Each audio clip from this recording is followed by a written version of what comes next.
নমস্কার বন্ধুরা, AJP creation with রান্নাঘরে আপনাদের সকলকে স্বাগত জানিয়ে শুরু করছি আরও একটি নতুন পর্ব। আজ আরও একটি মজাদার নতুন ইন্টারেস্টিং রেসিপি নিয়ে হাজির হয়েছি আপনাদের সামনে। আজ আমি বানাবো চিচিঙ্গা বাটা বা চিচিঙ্গা ভর্তা রেসিপি। চলুন তাহলে আর বেশি দেরি না করে রেসিপিটি শুরু করা যাক। রেসিপিটি শুরু করার আগে প্রত্যেকবারের মতো আপনাদের কাছে একটাই অনুরোধ, ভিডিওটা একটু স্কিপ না করে প্রথম থেকে শেষ পর্যন্ত দেখতে থাকুন এবং রেসিপিটি ভালো লাগলে অবশ্যই একটা লাইক করে চ্যানেলটিকে সাবস্ক্রাইব করে রাখার অনুরোধ রইল। রেসিপিটি বানানোর জন্য আমি এখানে দুটো চিচিঙ্গা নিয়ে নিয়েছি। এবার এই চিচিঙ্গা দুটোকে কিন্তু কেটে নিতে হবে। প্রথমে চিচিঙ্গা দুটোকে এইভাবে একটা বটির সাহায্যে আঁচড়ে নিতে হবে। নিয়ে তারপরে কিন্তু কেটে নিতে হবে।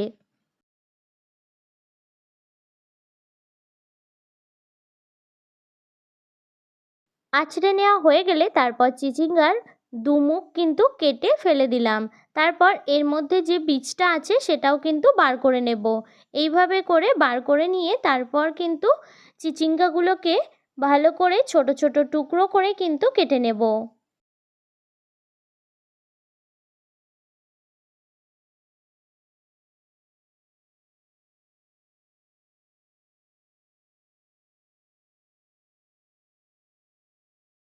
এই পর্যায়ে চিচিঙ্গা দুটো কিন্তু আমার ছোট ছোট টুকরো করে খুব সুন্দরভাবে কেটে নেওয়া হয়ে গেছে। আমি কেটে ধুয়ে নিয়েছি আর একটা অন্য পাত্রে নিয়ে নিয়েছি।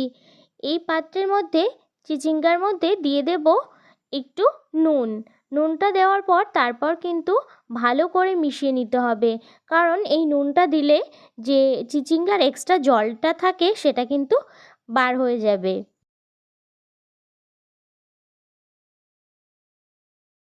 নুনটা কিন্তু ভালোভাবে আমার মিশিয়ে নেওয়া হয়ে গেছে। এটাকে আমি 15 থেকে 20 মিনিট এইভাবে ঢাকা দিয়ে রেখে দেব। 20 মিনিট পর আবারও ফিরে আসলাম। দেখুন বন্ধুরা কতটা জল বেরিয়েছে। তারপর জলটাকে ফেলে দিয়ে তারপর চিচিঙ্গাটাকে কিন্তু আমি একটা মিক্সির বোলের মধ্যে নিয়ে নিচ্ছি। এই মিক্সিং বোলের মধ্যে দিয়ে দেব কিছু কাঁচা লঙ্কা। আপনারা আপনাদের ঝাল বুঝে দেবেন। তারপর দিয়ে দিচ্ছি গোটা জিরে আর দিয়ে দিচ্ছি আদার টুকরো। এটাকে এবার মিক্সার গ্রাইন্ডারে কিন্তু বেটে নেব। এই পর্যায়ে এটা কিন্তু আমার বেটে নেওয়া হয়ে গেছে। আমি কিন্তু এখানে এক্সট্রা কোনো জল ব্যবহার করিনি।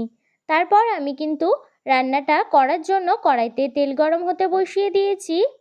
এই পর্যায়ে কিন্তু তেলটা আমার গরম হয়ে গেছে। আমি এবার এই তেলের মধ্যে ফোড়নের জন্য দিয়ে দিচ্ছি শুকনো লঙ্কা, তারপর দিয়ে দিচ্ছি পেঁয়াজ কুচি।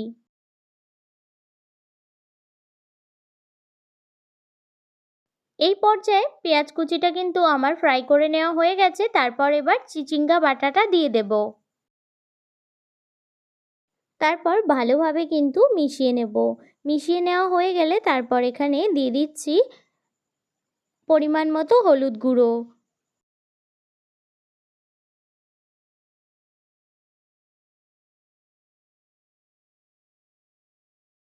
দিয়ে দিচ্ছি স্বাদ মতো নুন। দেখুন বন্ধুরা এই পর্যায়ে এই ভর্তার কালারটাও অনেকটা চেঞ্জ হয়ে এসেছে আর কিন্তু কড়াই থেকে ছেড়ে দিচ্ছে। তো এই পর্যায়ে কিন্তু এটা হয়ে গেছে, আমি নামিয়ে নেব। দেখুন বন্ধুরা এই পর্যায়ে চিচিঙ্গা ভর্তার রেসিপিটা কিন্তু আমার একদম রেডি হয়ে গেছে পুরোপুরি পরিবেশনের জন্য। এটা খেতে কিন্তু দুর্দান্ত লাগে। আপনারা অবশ্যই একটিবার হলেও বাড়িতে ট্রাই করবেন, আশা করি কিন্তু খুবই ভালো লাগবে।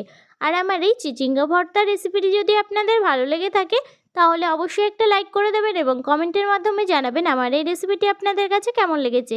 এবং বেশি বেশি করে শেয়ার করে আমার পাশে থাকবেন, আমাকে আরও উৎসাহিত করবেন। আর আপনি যদি আমার চ্যানেলে নতুন বন্ধু হয়ে থাকেন এবং আরও নিত্য নতুন ইন্টারেস্টিং মজাদার রেসিপির আপডেট পেতে চান তাহলে প্লিজ আমার চ্যানেলটিকে সাবস্ক্রাইব করে পাশে থাকা বেল আইকনটি প্রেস করে অল নোটিফিকেশন অন করে রাখবেন, যাতে সমস্ত ভিডিওর আপডেট আপনি ঠিক সময় পেয়ে যান। আজ এই রেসিপিটি এই পর্যন্তই।